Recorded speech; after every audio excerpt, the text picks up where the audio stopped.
If a dispute involves a contract that's created in one state but is to be performed in another, a question arises as to which state's law governs. In Burr versus Beckler, we explore that conflict of law quandary with a focus on the law governing a contract's validity. Husband and wife, Charles and Ednah Tobey, lived in Chicago, Illinois. While Ednah was traveling in Florida, Charles wrote to say that he needed money quickly to pay down an overdrawn account. He explained that he could borrow the necessary funds from his grandmother's estate, of which he was the trustee.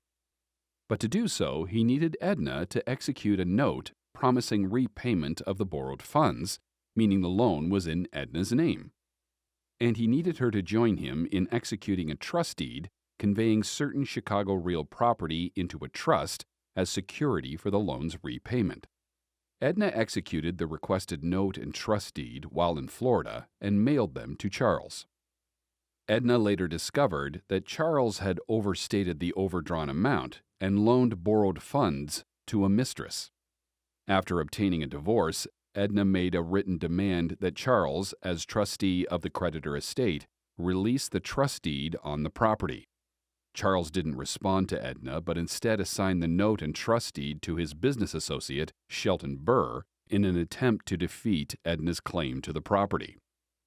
When loan payments weren't made, Burr sued Ednah, Charles, and the trustee holding the real property, seeking to foreclose on the trust deed. In both her answer and a cross-complaint, Ednah asserted, among other things, that the note was void because it was executed while Ednah was in Florida, and, under Florida law, a femme covert, or married woman, couldn't enter contracts in her own name.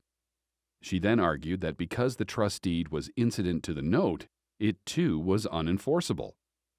The trial court held in Ednah's favor, but the state appeals court reversed, holding that Illinois law governed the note and trust deed's validity.